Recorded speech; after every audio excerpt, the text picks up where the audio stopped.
한글날을 맞이하여 청년감동에서 한글의 우수성을 알리고자 영상을 준비했습니다.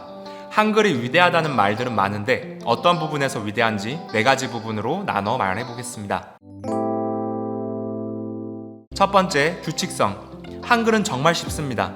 그 이유는 수학 기호와 같은 규칙성이 있기 때문입니다. 한글은 규칙이 일정하고 입모양을 따라 만들었기에 몇 가지 규칙만 이해한다면 쉽게 익힐 수 있습니다. 또한 비슷한 소리끼리는 모양이 비슷하기에 기호를 외우기 쉽습니다. 영어와 비교해보면 더 큰 차이를 느낄 수 있습니다. 알파벳 A의 소리는 위치에 따라 제각각입니다. 오디오에서는 O, 애플에서는 에, 어벤져스에서는 바나나, 버네너는 한 가지 단어에 2가지 발음, 어와 에로 발음됩니다. 이렇게 하나의 철자가 여러 소리로 발음되니 각각의 소리들을 외워야 하는 복잡함이 있습니다. 이렇다 보니 외국인들이 한글을 보고 놀랄 수밖에 없을 것입니다. 마치 수학 기호와 같은 정확함과 규칙성이 신기할 것입니다.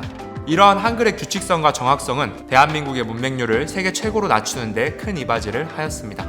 두 번째, 경제성과 효율성. 앞서 말한 한글이 수학 기호와 같다는 의미와 일맥상통합니다. 한글은 한 가지 글자에 여러 소리가 들어가는 가장 효율적인 발음 기호이기도 합니다. 예를 들어 콜렉션이라는 단어를 적는다면 영어로는 10글자로 적어야 하지만 한글로는 콜렉션 3글자로 적을 수 있습니다. 글자 수를 적게 적으며 많은 소리와 의미를 포함할 수 있다는 것입니다. 또한 효율적이면서 직관력 또한 뛰어납니다. 한 예로 한국인이 받아온 혜택 중 하나인 한글 자막입니다. 한국 사람들이 어렵지 않게 자막으로 해외 영화나 드라마를 쉽게 볼 수 있는 이유가 한글의 직관력과 효율성 때문입니다. 짧게 전달되고 이해가 잘 되니 자막 읽으면서 영화를 감상하기가 쉽습니다. 글자가 어려운 중국을 비롯한 많은 국가에서는 자막 대신 더빙을 하여 영화를 보거나 아예 보지 않는 경우가 많습니다. 봉준호 감독이 말한 1인치의 언어 장벽이 생기는 이유가 여기에 있습니다. 조금 더 와닿게 보여드리면 이렇습니다. 만약 자막이 이렇게 나온다면 어떨까요?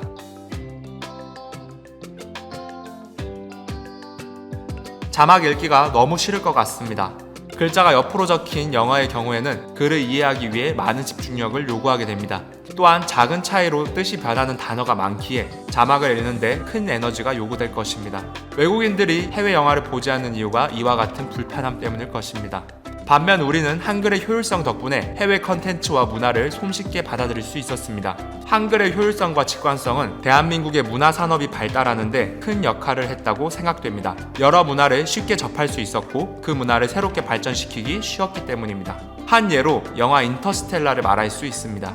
미국인도 어려워서 못 봤다는 인터스텔라가 한국에서 흥행할 수 있었던 이유는 어려운 물리학 용어를 읽기 쉽게 번역하여 설명해준 한국 자막 덕분이었다고 생각됩니다. 그리고 그 덕분에 한국인의 물리학 상식과 우주 상식이 크게 성장할 수 있었습니다. 세 번째, 유연성. 한글은 언어 중에서 가장 많은 소리를 적을 수 있습니다. 중국어는 400여 개, 일본어는 300여 개의 소리를 표현하는 반면에 한글은 8,800개의 소리를 표현할 수 있습니다. 한글의 이런 유연성은 대한민국의 문화 발전에 큰 도움이 되었습니다. 해외의 문화를 쉽게 받아들일 수 있게 된 것입니다. 예를 들어 무엇인가가 한중일 아시아에 들어온다면 받아들이는 속도가 완전 다릅니다. 최근 이슈가 되고 있는 카페 블루보틀을 생각해보면 이렇습니다. 우리는 블루보틀이 생긴다면 한글로 적어서 그대로 말하면 됩니다. 하지만 중국의 경우 블루보틀이란 단어에 각각의 글자와 비슷한 글자를 찾아 새로운 글자를 만들어야 합니다. 일본의 경우는 블루보틀이라고 읽을 수가 없기에 부르보르투르라고 읽어야 될 것 같습니다. 이 외에도 여러 분야에서 언어가 이동하는데 문제가 없기에 한국의 문화를 발전 융합시키는데 큰 도움이 되었다고 생각됩니다. 방탄소년단이 BTS로 불려져도 우리에게는 큰 차이가 없는 이유도 모든 발음을 말할 수 있는 한글의 유연성 덕분이라고 생각됩니다. 네 번째, 표현력. 마지막으로 풍부한 표현력입니다. 한글은 사투리와 같은 개성을 표현할 수 있고 자신이 말하고자 하는 의미를 쉽게 강조할 수 있습니다.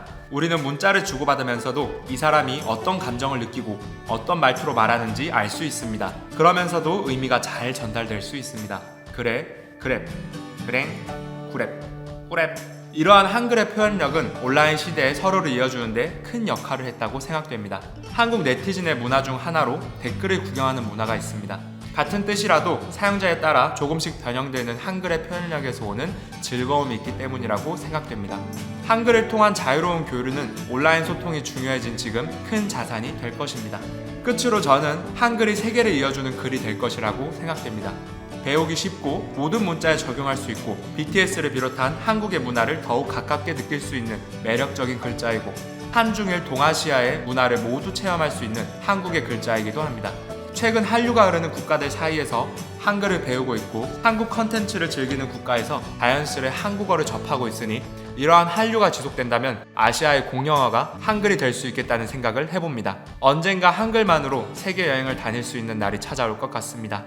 2021년 한글날 세종대왕님께 감사드리며 오늘 영상 마치겠습니다. 감사합니다.